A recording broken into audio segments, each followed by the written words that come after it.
Hi there, and welcome to our first panel. We're here with John Hargrave and Evan Karnoupakis, who are longtime friends and colleagues and co-authors.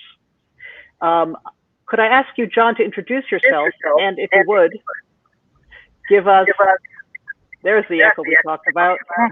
Thanks, Evan.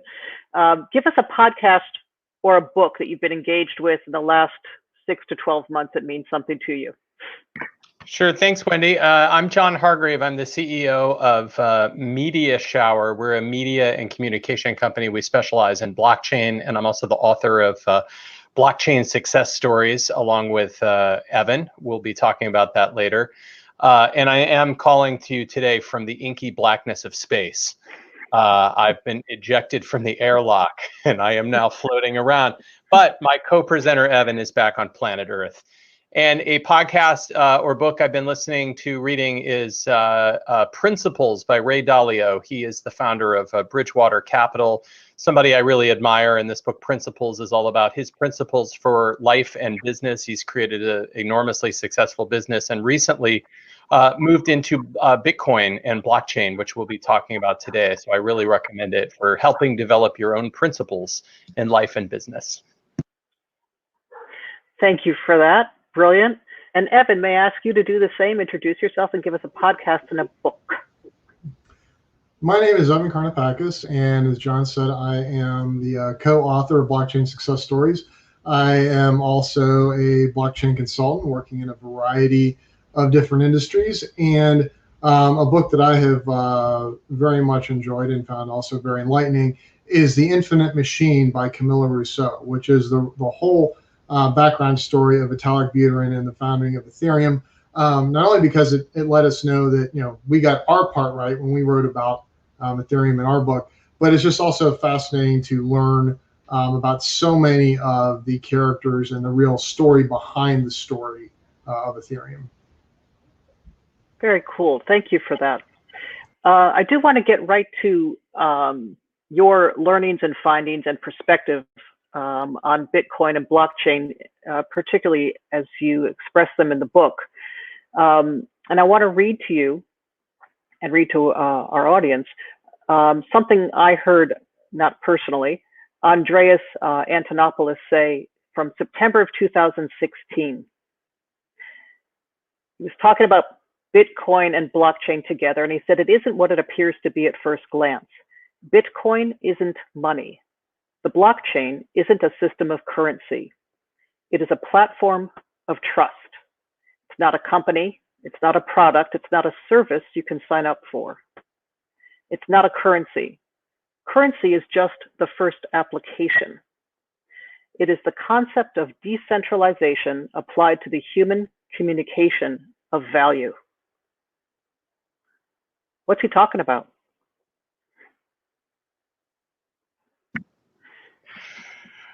All right. Well, we're happy to get into it today. Thank you for that lead-in. That's great. I'm going to share my screen. Let's make sure that the screen is shared. How does this look? Can you see that? Wendy, give me a verbal if you can see that. Perfect. Sounds great. What an exciting time to be in technology, and blockchain is the most exciting technology to be in, as Wendy just kicked us off. Bitcoin, which is the most well-known project based on this technology called blockchain, just passed $50,000 per Bitcoin. A number of companies are jumping into Bitcoin. You can now buy a Tesla with Bitcoin. So there's this flood of corporate interest. MasterCard is going to start accepting Bitcoin and other cryptocurrencies. PayPal already has it. So we've reached this tipping point. In the past, Bitcoin was kind of this weird, fringy thing, and now it's really entering the mainstream. Blockchain is the underlying technology behind Bitcoin and cryptocurrencies and all of these new digital assets. And in our new O'Reilly book, Blockchain Success Stories, we interviewed the hackers and dreamers who are building these amazing projects. So we have 10 stories of 10 successful blockchain projects with 10 best practices. And we're going to talk through a few of those stories today and specifically tie them into the Doing Good mission and talk about how they are helping make a better world. But if you're new, we'll start by explaining blockchain simply. What is blockchain? I'll hand it over to my co-author, Evan Karnoupakis. So if we think of the internet that we have come to know over the last 25 years as an internet of information, okay, which information can be center shared with scalability now in a way that is free, instantaneous, and reasonably trusted, then blockchain can be thought of as an internet of value. Okay? The first thing of value that was sent on this platform was Bitcoin. This was soon followed by alternatives to Bitcoin or altcoins, but really any asset that has value can be tokenized on this platform. So for example, if you have a $500,000 piece of real estate, instead of having to find another person with $500,000 to buy it, you can create 500 $1,000 tokens, and then once they are issued, they can be transferred around. And this really democratizes the industry. It opens it up to a wider range of investors. If you're a physician and you want to apply for a new job and you have compiled all of these credentials over the course of your career, well, now instead of having to have those sent by paper and verified from the issuing institution, you can now go ahead and store digital versions of those in a wallet and then use a hash stored on a blockchain to verify that they are authentic. Or let's say, for example, you have collectibles of your favorite celebrities. Well, again, now with NFTs, which are dominating the headlines today, and we're going to get into that in more detail, you can now tokenize that and have digital versions of this. But really, you know, and to tie this back into that opening quote from Andreas Antonopoulos, you know, blockchain begins with Bitcoin. And if you truly want to understand all the potential for blockchain, you need to start with Bitcoin's fascinating origin story. It's pretty much the greatest origin story of all time because it actually happened. This is real. So in 2008, this mysterious character who went by the name of Satoshi Nakamoto released this white paper, and it was basically a technical document called Bitcoin, a peer-to-peer electronic cash system. And in it, Satoshi painted a vision for a new kind of electronic money. Now, electronic money had been tried in the past, but it had usually failed. And Satoshi's vision was a little bit different in that Satoshi recommended this be done through computer code using something called a smart contract. So the smart contract basically makes sure that when I give you 1 Bitcoin, that is recorded in this computer code. And it works without the help of a central bank. Most of our money supplies today are managed by central banks, the Federal Reserve, for example. But here it would be peer-to-peer. That means we could exchange value between us without a bank needing to be involved. So these 3 things, shared value, smart contracts, decentralization, were really at the essence of this idea behind Bitcoin. So Satoshi got together this group of kind of cryptography digital money geeks, and they started to build it. And at first, this new invention was worth 0, and then it was worth a few pennies, and then a few dollars, and then $100 and $1,000. And as you just heard, this year it passed $50,000 per Bitcoin. But then something crazy happened. Satoshi started handing over all the source code, all the original files for the project, and then vanished, disappeared, completely vanished. Today, nobody even knows who Satoshi is. And Satoshi left behind 1.1 million Bitcoin unclaimed, which today is worth about $65 billion. Who does that? Who creates a world-changing technology and then leaves never claiming the fortune they left behind? The nature of Bitcoin is that we can see this money kind of sitting out there like a transparent bank vault, but no one can get into it without Satoshi's private keys, like the password. So we know it's out there. We don't know who Satoshi is. It's the most epic origin story of all time. And it's part of what has driven the interest in this story. And that's the first best practice from our book, is to have a good origin story. No matter what you're building, whether this is you're an entrepreneur building some kind of platform for social good, or you're developing a blockchain or cryptocurrency project, have a good origin story. Be able to tell that, because that's going to attract people to your project.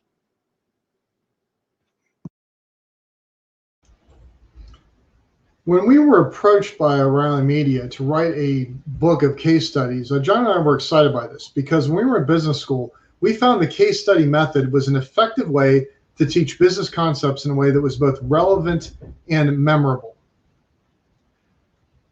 However, when we first started to research these, what we found were basically just reports, blue sky ideas, barely beyond the white paper phase, or when there was an actual success, all it really was a report, meaning here's the business, here's the technology, and here's what happened. We wanted to utilize the methodology of the Harvard Business School case study, in which the reader is immediately dropped into a business dilemma. And then from the perspective of the protagonist, they have to go ahead and analyze the situation, evaluate possible options, and at the end, answer the question, what would you do next?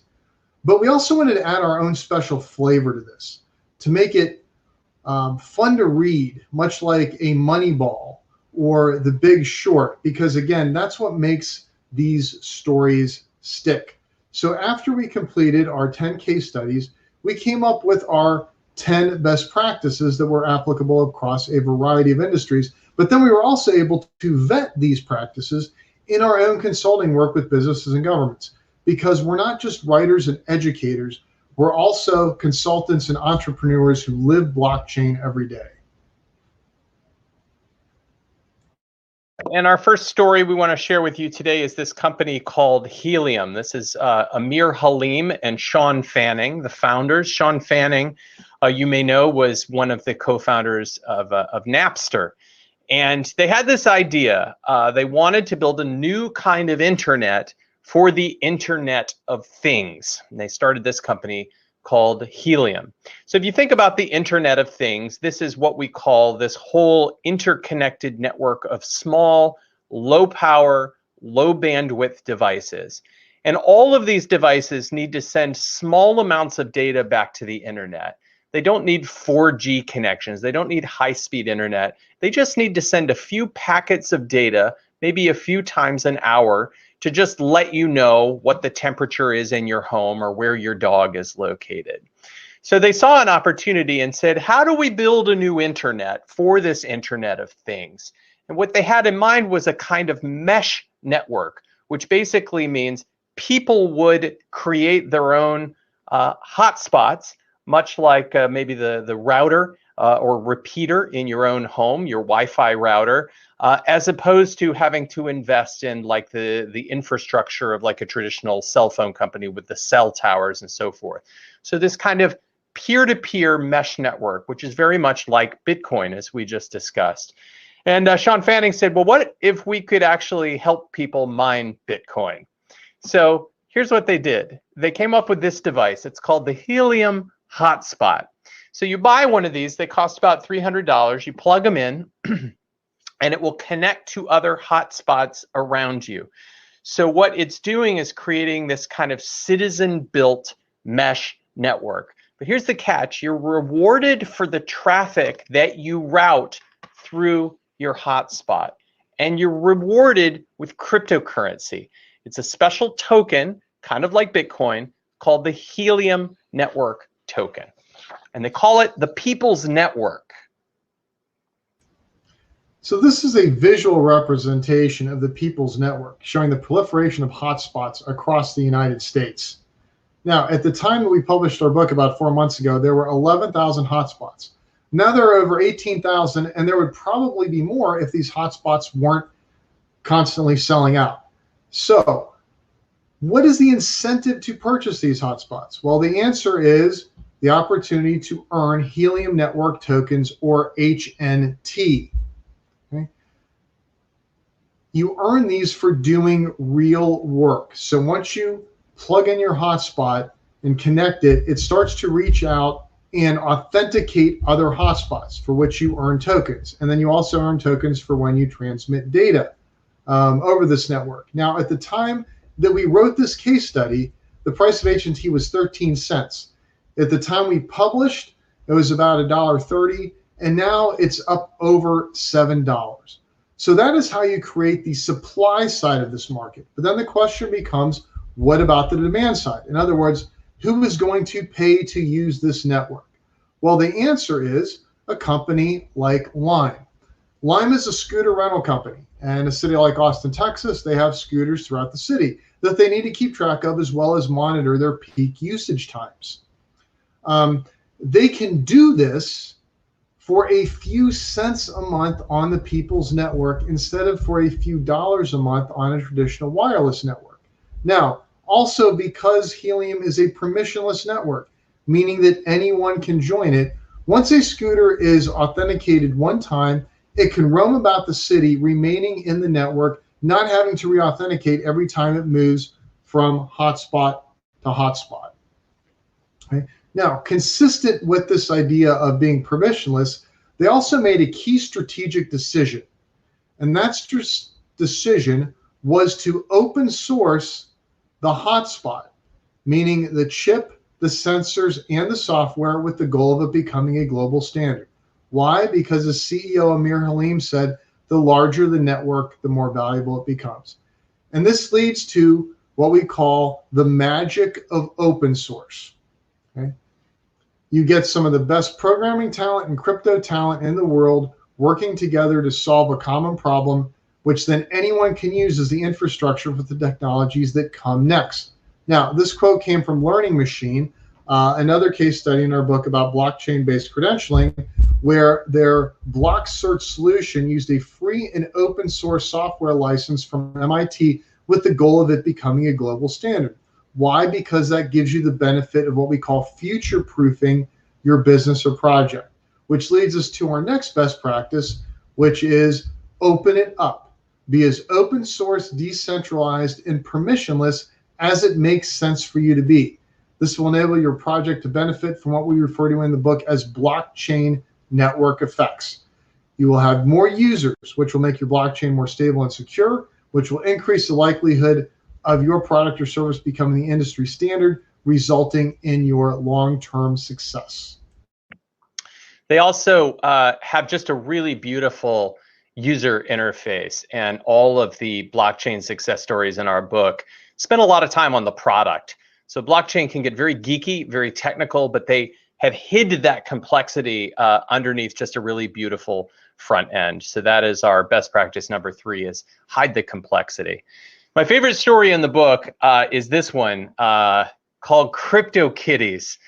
Many of you have heard about NFTs, or non-fungible tokens. They are currently all the rage. They were a New York Times front page story just a couple weeks ago.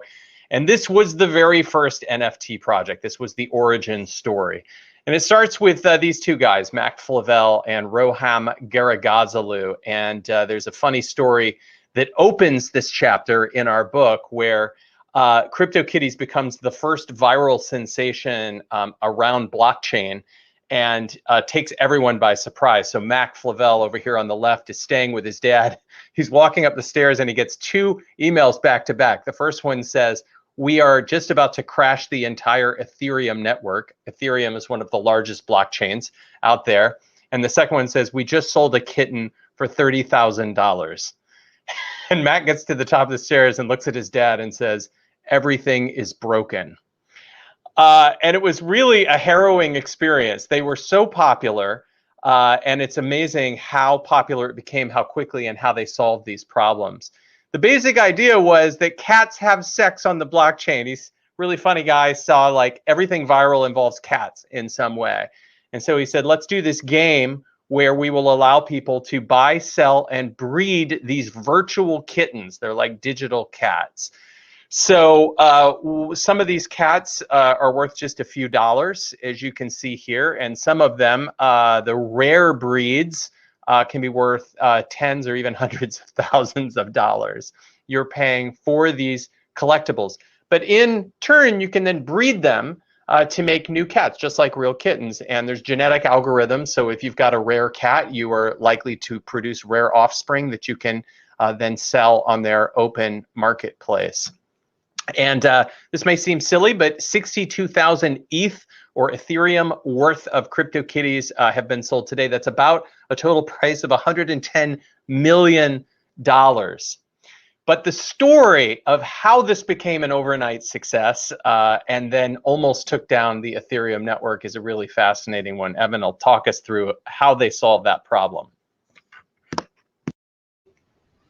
Okay, so if you look at these graphs, it's pretty clear that CryptoKitties was driving all of the activity on the Ethereum network, okay? But let's just put this in perspective. It's not like you have a factory and you're running some machines over time and you blow a fuse and the lights go out on the second floor. No, they caused a citywide blackout, okay? Not just CryptoKitties, the entire Ethereum network crashed at the height of the ICO boom. Now, that ICO stands for initial coin offering. So much like an IPO, this was a time when projects were having ICOs and people were becoming instantly rich, but they couldn't do it because this silly cat game crashed the network. But this wasn't just about CryptoKitties, and it wasn't even just about Ethereum. This was the first real test of the enterprise blockchain industry and whether or not it could actually scale, which leads us to our next best practice, which is build for scale. Scaling is the biggest challenge that you will face because once you get your users, you then instantly need the capacity to handle it.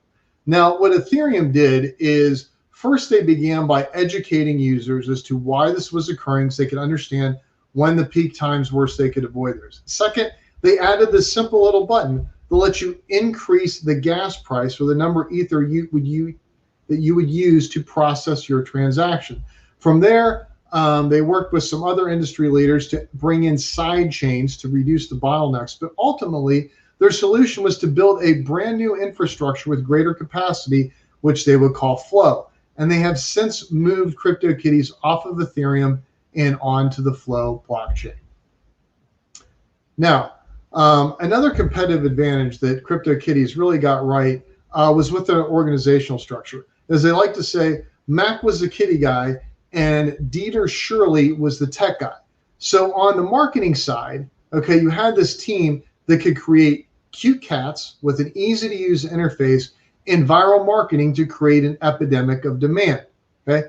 But then on the tech side, you had Dieter creating the ERC-721 non-fungible token, or quite simply, what you would call today the NFT, okay? Fungible meaning the same. You have two different people, each have 5 Bitcoin, it's the same value. But because these are different, much like baseball cards, you know, the rarity makes them more expensive. Again, they're called non-fungible tokens. And just like Satoshi Nakamoto with Bitcoin and Vitalik Buterin with Ethereum, Dieter and 3 others also started with a white paper. And that white paper evolved into one of the most robust and technically impressive smart contracts in existence at that time. So again, to summarize, you have CryptoKitties, the application, with MetaMask, the wallet, Ethereum, the platform, and other industry leaders in this ecosystem like Infura and Grid Plus, all working together to solve this crisis, which leads us to our next best practice, which is to collaborate through community and consortia. First, CryptoKitties built a community of kit investors and then found a way to monetize them, which is a direct marketing and content marketing best practice. Okay. Then they worked with the other industry leaders, okay, in order to resolve this crisis.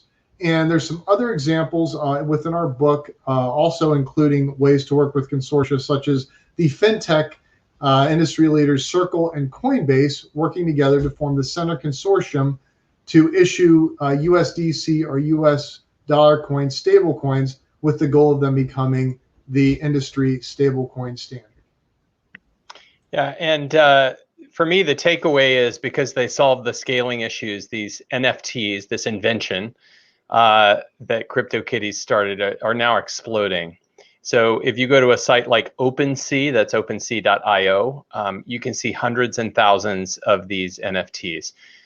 If you're totally lost about what we're talking about, just think about NFTs like collectibles. They're like digital collectibles. So in the old days, we've had coins or stamps, right? Or if you were rich, you might collect like classic cars or wines.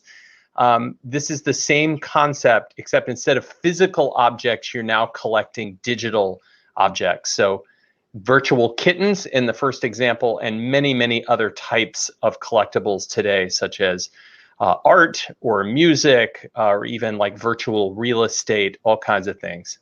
So it's a really exciting time, lots of growth here. Our final story we're going to share with you today starts with this woman. Her name is Helen Hai. And Helen Hai is somebody I really admire. She grew up in China during the Chinese Industrial Revolution in the 1970s, 1980s. And it was a really exciting time. The air was just kind of buzzing with innovation and electricity. And her father took her as a young girl to Beijing's first four-star hotel. And he went in and asked the concierge how much to stay here a night. And the concierge told him the price. And her father said, "It's too expensive." And they walked away.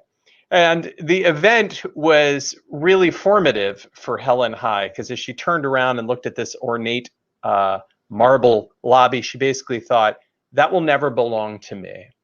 I will never have access to those kinds of opportunities.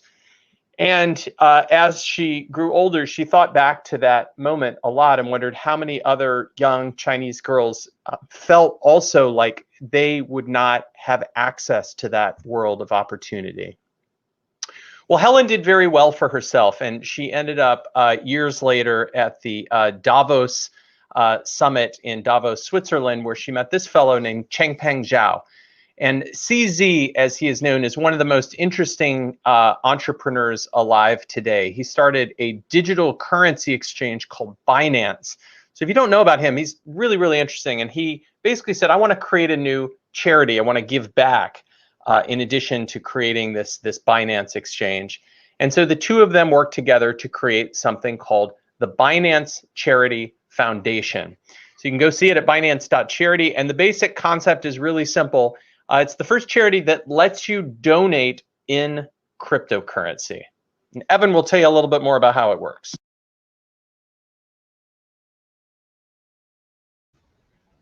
So much like a Kickstarter campaign, you can select the charity to which you would like to contribute with the added knowledge that BCF works with local communities to determine their most pressing needs, thus maximizing the impact of your donations. Now, just as CZ solved the money transmitter regulatory issues by only accepting cryptocurrencies instead of fiat, Binance Charity Foundation accepts donations in cryptocurrencies, which in turn leads to, because these donations are in crypto, the end beneficiaries also receive crypto. This empowers them to engage in this new world of fintech. In many instances, this is banking the unbanked. It opens up this new world to them where they can access microloans for small business creation, or they can purchase inflation-resistant stable coins to help plan for savings and retirement. And this all led to our next best practice, which is eliminate the intermediaries, okay? By using smart contract code, they're able to cut overhead and reduce their administrative costs. This enables more money to go directly to the end recipients while still providing complete transparency to the donors as to where your donations are going. Further, you're able to build connections directly with the end users by understanding and meeting their most pressing needs. Now, another case study in our book that also illustrates these principles is Everledger. Founded by Leanne Kemp, this company began with a focus on conflict-free diamonds by providing provenance, meaning the origin and complete history of a product throughout its movement through the supply chain. And like with Binance Charity Foundation, Everledger's efforts have also led to positive social impact, environmental sustainability, as well as empowerment of women and the poor. Yeah, so many people doing really good things with blockchain, and we'll just quickly go through one project that Binance Charity Foundation is doing in conjunction with a partner charity called AfriPads. And It started when the Binance charity team noticed that many young women often missed school, and they found out menstruation is still a stigma in many African villages. Young women don't have access to feminine products, or they may not know what's happening. Sometimes women are asked to leave the village during their monthly cycle. So Binance Charity Foundation partnered with this nonprofit AfriPads, and they go into schools and they explain to young women how the body works, and then they distribute these reusable cloth pads. And these pads are created by women in villages, so they're creating jobs, they're helping the local African economy, and they're getting them to the women who need them, which is tremendously empowering because they're helping break this generational cycle of shame, which leads to missed school, which leads to missed opportunities. But the challenge was, how do you convert crypto into feminine pads? And the way they did it was very ingenious. They created this thing called the Pink Care Token. And just from a high level, as a young woman, you basically get a crypto wallet on your phone. Most everyone has a mobile phone. And this digital wallet has this special cryptocurrency called the Pink Care Token. And then they would, the young woman would take it into like a local shop, the village shop, who would then transfer that over into the shopkeeper's digital wallet. They just put the phones up next to each other, scan a code, and in return, the woman gets a 1-year supply of these pads. The shopkeeper then is able to convert that back into cryptocurrency. So it works similar to food stamps or even like coupons. We actually call this a crypto coupon. So it's a real innovation that shows how blockchain is actually resulting in tangible real-world goods with real-world benefits to the people who need it. And you know, Helen High started out saying, I want to give more young women more opportunities, and today she's doing just that. So it's a really innovative, really inspiring story, and I'm just so proud of it being included in the book. I hope you guys enjoy it as well. And it is our blockchain best practice number 7, stick to your vision. Let me just close with a quick paragraph or two from our book. With blockchain, we're building the world we'll be living in tomorrow. And we have to ask ourselves, what kind of world do we want? Do we want a world filled with get-rich-quick schemes and quick payout unicorns? A world where 1% control 99% of the world's wealth? Or do we want a future that is smarter, greener, and fairer? A world where we can send value where it's most needed, where the pie is sliced more evenly, where everyone has access to this internet of value and the power to use it. Humans, in the end, are what matter. Technology serves us, not the other way around. And the stories in our book are human stories with dizzying highs and gut-wrenching lows. They're stories of vision, courage, and resiliency, our best human qualities. And that is a little intro to the book and our philosophy. Technology serves us, not the other way around. And we hope that this has been helpful in thinking about how we can use blockchain to do good. So we set up our book. So in the first 3 chapters, we answer the question, what is blockchain, through the lens of the Nakamoto origin story, then blockchain building blocks through the story of Vitalik Buterin launching Ethereum, and then blockchain principles through the story of CZ founding Binance. From there, we have our 10 industry-specific case studies, followed by our 10 best practices, which leads us to our very last best practice, which is why we are here today. Educate, educate, educate. Once you have your blockchain built, your 2 biggest challenges are going to be making people aware of your blockchain and then getting them to use it, both of which involve comprehensive education. Further, we concluded our book with a teacher's guide for how to best use this book in a classroom setting. But again, we don't just teach about blockchain. We are also blockchain learners. And we are very excited by the opportunity to have this conversation with you, our audience today. And we look forward to learning from you during our upcoming Q&A session. So thank you very much. Fantastic, incredibly powerful, particularly the Binance the last story case study. You really do make it incredibly consumable and understandable. So we thank you for that. I do have a couple questions. The first is from Dev asking if there is a link between NFTs and physical products in real life. So if we look at the recent sales from Beeple and others, those were digital only. Is there also a way to or a reason to link them to physical There can be, products? and I think what's exciting about this new NFT market is there are no rules and there's lots of experimentation going on. So for example, I've heard about musicians who are releasing their albums or new tracks as NFTs. If you buy the NFT version, you get some kind of physical real world good with it. So for example, that might be a limited edition like vinyl pressing of the album, or it might be like a backstage pass or VIP access at some upcoming concert. So the sky's the limit in terms of how we're thinking about these NFTs, and that's why there's so much excitement and innovation happening. Brilliant. It really is being invented as we sit here, correct?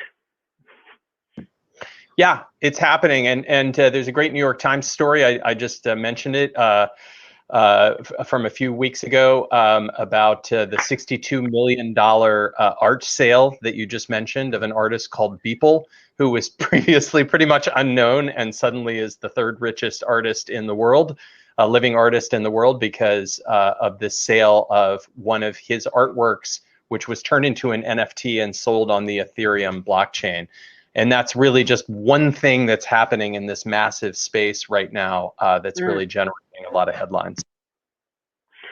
From Nicolene, you made mention of the term permissionless.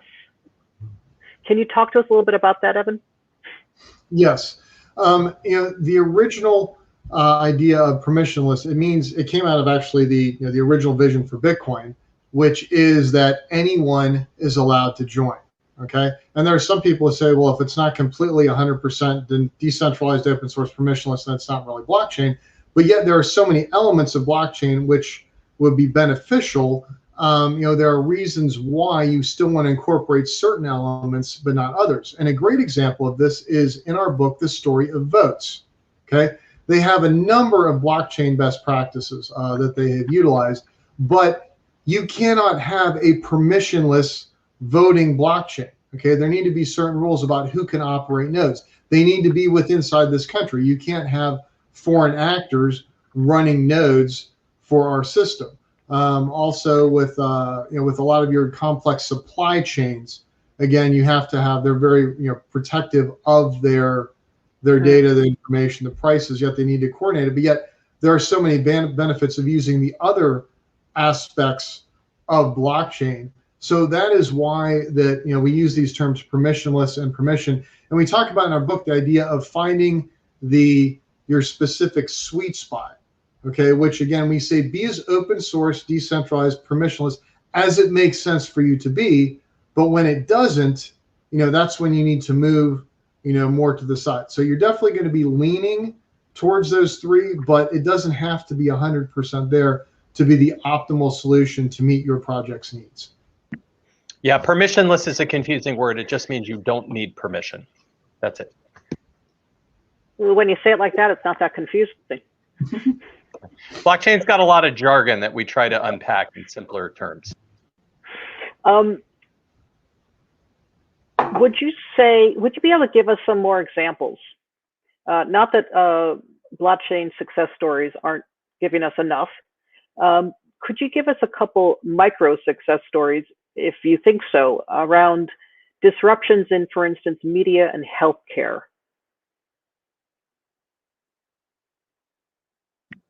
Well, I'll give you an interesting media story that was not a success story. In fact, it was a failure that we thought about creating a story around this, but ultimately it was called Blockchain Success Stories. But it was really interesting. It was a website called Steemit, STEEMIT, And the idea behind Steemit, around 2017, when Bitcoin started taking off, they said, let's create kind of an alternative to Reddit. And the idea behind Steemit was, it was pretty much built like a copycat site of Reddit, the whole structure of commenting and posting and so forth, except you earned cryptocurrency for basically creating like valuable comments that the community upvoted. And if you use Reddit, you know they have a similar sort of mechanic in there to encourage quality posts. But this was real cryptocurrency. And then you could go redeem the Steem token, as it was called, STEEM, for dollars. And Steemit is still around. But they made a number of missteps. But what was really interesting about it was like it worked. It really worked. And the thing that was crazy was if you go to most blogs and you read the comment section, it is just absolute trash. And if you've ever read a blog, you know, like people come in and it's like comment spam, we call it. And this was really meaningful, high quality. In fact, it was so good because people wanted so much to earn this cryptocurrency that the problem was almost like it worked too well. There were almost like too many comments that came in about these pieces. So it's a really interesting model that I think will come back probably in a more refined and mature model in the future to reward people for really posting things that the community thinks are valuable and rewarding them with cryptocurrency. And then concerning healthcare, I had written an article about 2 years ago called Top 20 Industries Blockchain Will Disrupt. And healthcare was one of the industries on there. And when we proposed our book, we thought we were going to have a pure healthcare chapter in there. But yet, overall, it didn't develop quite the way that it was envisioned. One of the largest challenges that they have within healthcare is still interoperability. But yet we did see in our book, for example, with Learning Machine, we are starting to see some real progress made with healthcare credentialing for basically with the Federation of State Medical Boards. You know, they have their credentials on a blockchain now, which they can benefit. And even as we were wrapping up this book, our own work with the state of Massachusetts, we started looking at the possibility for what we called a fast yes, but it's the idea of like an immunity passport, where as people start to you know, become vaccinated, they can verify this. And actually, IBM is coming out with some more solutions for that. Now, you know, some of the other more grandiose ideas of, well, you know, patients can own their own data and they can let researchers use their medical data, but they can keep it from the insurance companies who might discriminate against them. You know, some of those are not really developing, but yet there are making progress on areas of having a complete physician's medical record. And personally, I think that as we continue to move through the pandemic, we're going to see, you know, blockchain impacting healthcare, not only in terms of being able to create some, you know, interesting financing mechanisms for jumpstarting the economy, but also I think it's going to help with tracing some of these novel strains that would be emerging, and allowing doctors to really combine a lot of their research data and really help, you know, with some of the tracing that's going to be going on. So again, it's developing. There's a lot of potential there. Some of it is being realized, some of it is not. And Evan, I just want to ask a clarifying question there. It will help with the tracing because the incentives will be aligned for rapid reporting and sharing? I mean, it will enable, there is that one, you have that record there, okay, that immutable record where when we talk about, and this is another point that's somewhat confusing, is when you hear things with, well, blockchain, it's really fast, but then you hear, well, the problem with blockchain is the transaction processing is too slow. What it's really talking about is the transaction processing can be slow, but it's always improving, but it's being able to query all of these transactions being combined onto one ledger instead of having multiple disparate systems, which is what you often see with supply chains. So it's really enabling more people to have a clear, complete picture of what's going on in real time once it's actually created. Got it. Thank you for that. We have another question. We have a question from Melissa who wants to know, how else would you say that NFTs can help social impact organizations or other campaigns dedicated to doing good and helping communities?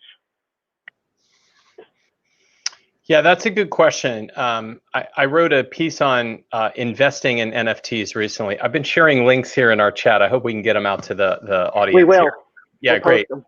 Great. So yeah, I wrote a piece on it, and I basically said, thinking about buying, selling, creating NFTs right now, it's very speculative. So it is very risky in the sense that, like, it's like buying, a priceless, like, Superman, vintage Superman comic book. You should only buy these things really if you really are a collector, or you just love, like, that thing, whatever it is, that artist or what have you. I think that it's still very experimental for people who are trying to do social good type campaigns. I would instead refer you to things like Binance Charity Foundation, where they're figuring out a way to funnel the flow of resources, or the flow of money, the flow of digital currency, from all of these kind of newly minted wealthy, Bitcoin billionaires, Yeah. and get that to these, like, these people and causes that really need it. And that's why we think that's such an important story to tell, because there's a lot of money out there right now being made, and that's where the real opportunity is, to help those people give back. A lot of them really want to. They want to, like, make a difference. They understand they're very fortunate to have, like, made wealth so quickly in this environment. So let's make it easy for them to give to the things and causes they care about.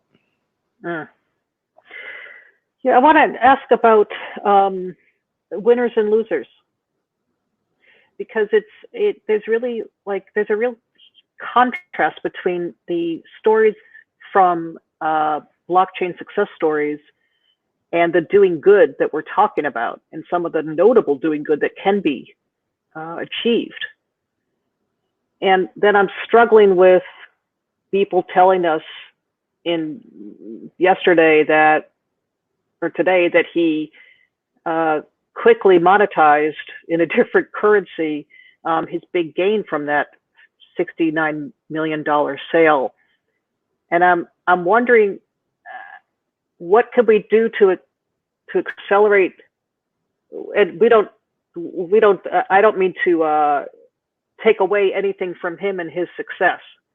It's all good news, and it's all very good news for artists and creators around the world. But how do we not let this become another kind of like Wall Street?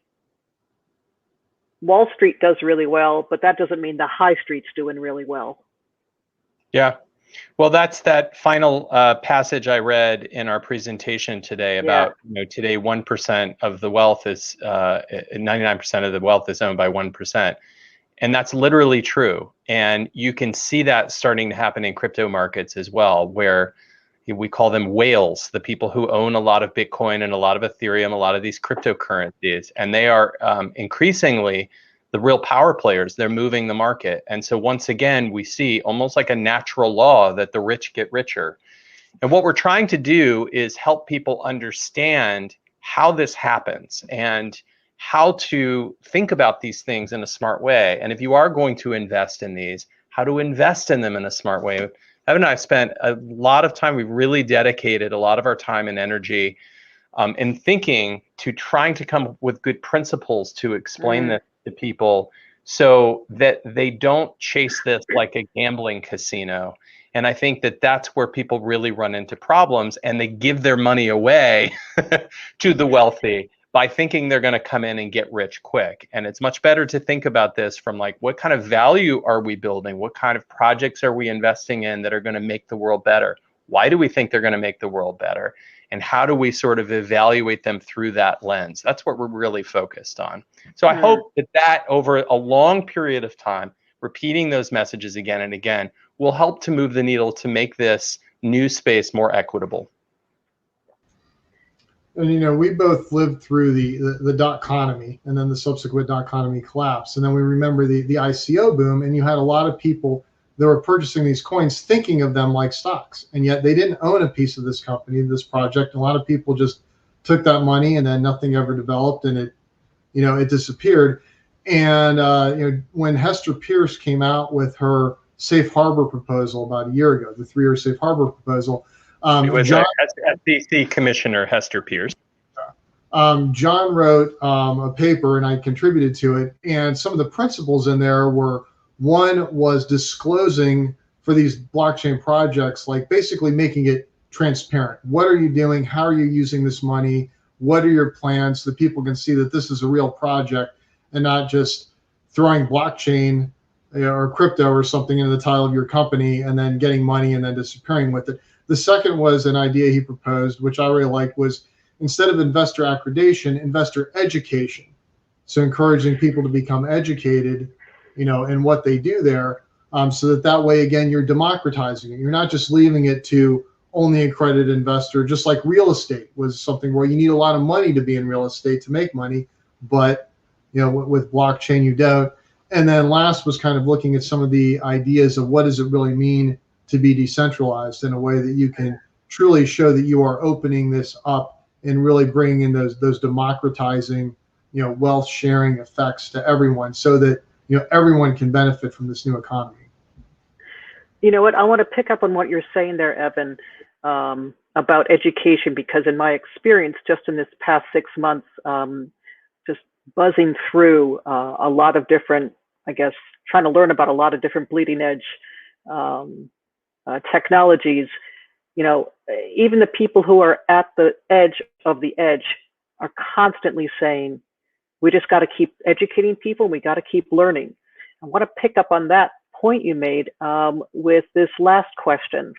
For folks who want to learn more about cryptocurrency and the blockchain, beyond blockchain success stories, what other things can they do, read, and listen to that you would recommend? Well, my first thing I always say is a little controversial, and I say go buy a little bit of Bitcoin. And I'm certainly not talking about putting your child's college fund in there. I'm talking about a very small amount. You can go to a service like Coinbase.com and you can buy maybe $25 worth of Bitcoin. But the experience of doing that is really instructive. And that's how I've really learned just about everything, is just doing it and just playing around with this stuff and always making sure that I'm not putting more money into it than I'm willing to lose 100%. This is sort of mad money. This is like your experimental investment. But the process of doing it teaches you a lot. And then once you start to get that sort of real world experience, you'll find a lot of other resources, whether it's our book or whether it's any of the work that we've done online. We've shared some of those links, or any of the great work that's being put out by companies like CoinDesk, for example, reading a New York Times article on cryptocurrency. All these are really good quality sources of journalism. Avoid going to like YouTube rants on like this cryptocurrency or that, and try to stay out of the noise and try to get to more of the really good quality information on this. Evan, any last thoughts on that? The only point that I would add is one thing that I've really enjoyed is I first got into this space when John encouraged me to read this New York Times article from 2016 called Beyond the Bitcoin Bubble. And after that, I started to find there were several articles that I had read that really helped me to get a foundational understanding. But what I like to do is about every 6 months, go back and reread some of these original sources that I looked at and see how much more I picked up on and how my understanding has evolved, and getting a feel for, well, these are all the kind of the predictions that is made, what has come true and what hasn't, and then why has that happened? And I think that really helps give a better breadth and depth to the content. And I also think that one of the challenges, the more you get into this space, the more you realize that you don't know, and there's so much more out there, and it's so hard to keep on top of it. Even just stepping away for a few days from the space and getting back into it, you feel like you miss so much. But yet, when you go back and do that, then you can start to realize, hey, I really have learned quite a bit. I really do know about it. And then when you talk to people about it, find your local blockchain organization and just sit in, listen to what's going on, and then start to contribute and slowly, build your knowledge over time. And it's an incredible amount of fun. I've had more fun in the last 3 years working in this space than I probably have at any other 3-year stretch at any point in my career. +1.